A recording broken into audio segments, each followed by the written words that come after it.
Alors bonjour à tous, je fais suite à un commentaire que je vous mets, que j'affiche concernant en fait du multicam. Je vais vous montrer comment faire du multicam sur DaVinci, donc je vous montre tout ça en images. À tout de suite. Avant tout de commencer, le multicam, par défaut quand vous installez en fait DaVinci, il est pas en version française. Donc pour ce faire, vous allez dans le DaVinci, préférences. Ensuite dans le premier, vous avez 8 settings. Par défaut il est en anglais, vous sélectionnez donc français, vous faites save. Et donc là pour que les changements puissent être effectifs, il faut redémarrer Resolve. Donc vous quittez DaVinci et vous le relancez. Donc voilà, vous l'avez changé, vous avez maintenant les paramètres en français.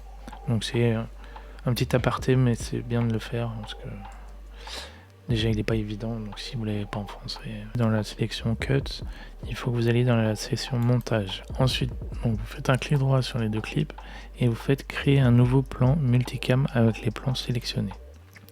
Ici, pour ne pas vous tromper, vous nommez le nom donc, de votre multicam. Là, il existe déjà ce nom-là, donc on va mettre multicam. Je vais mettre final pour vraiment dissocier vraiment tous les plans pour bien pas se tromper.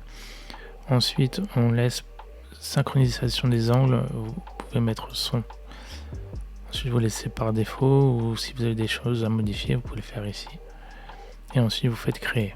Donc, il a créé en fait le multicap final, celui que je viens de créer, et il a créé un dossier où il a rangé en fait les deux vidéos, donc une faite par mon iPhone et une par ma webcam. Si on veut revenir en arrière, on appuie sur Master. Donc, on prend cette vidéo et on la met dans la timeline. Donc là, on n'aperçoit que l'angle numéro 1. Donc, il faut appuyer sur cette icône, mode view unique. Si vous cliquez, vous avez une seule. Si vous cliquez, vous avez les deux sources. Ensuite, vous allez ici et vous mettez multicaméra. Donc on ne les voyait pas parce que tout simplement il ne faut pas regarder la timeline, mais il faut regarder en fait la fenêtre du visualiseur. Donc là il y a l'angle numéro 1, angle numéro 2. Donc pour ce faire, tout simplement, là vous voyez qu'il y a une partie en noir, donc ça commence pas au même moment sur les différentes caméras. Donc pour ce faire, on va revenir en arrière tout au début. Et ce qu'on va essayer de faire, c'est qu'on va essayer de sélectionner les angles. Pour ce faire, on va essayer de faire jouer lecture. Donc on joue lecture. Sur la partie numéro 2, c'est en noir, donc on va le laisser sur l'angle numéro 1.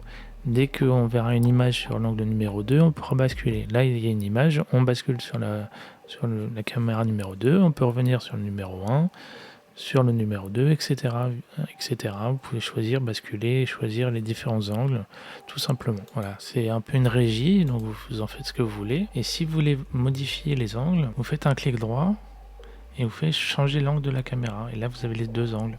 Angle numéro 1, angle numéro 2. Vous voyez, c'est pas très compliqué. Donc, première des choses, c'est donc sélectionner, créer une piste donc multicam. Pensez à sélectionner ici le double écran parce que en fait ça va être le visualiseur et ici en fait on va voir en fait vos différentes sources et bien sélectionner ici multicaméra. Sinon si vous le mettez pas, vous n'aurez pas accès aux différents angles de prise de vue. Donc angle c'est en fait les caméras. Donc voilà, c'est à peu près tout pour cette vidéo, j'espère qu'elle vous a plu. N'hésitez pas à m'envoyer un commentaire avec un sujet et je pourrais à ce moment-là en faire une vidéo comme j'ai pu le faire ici.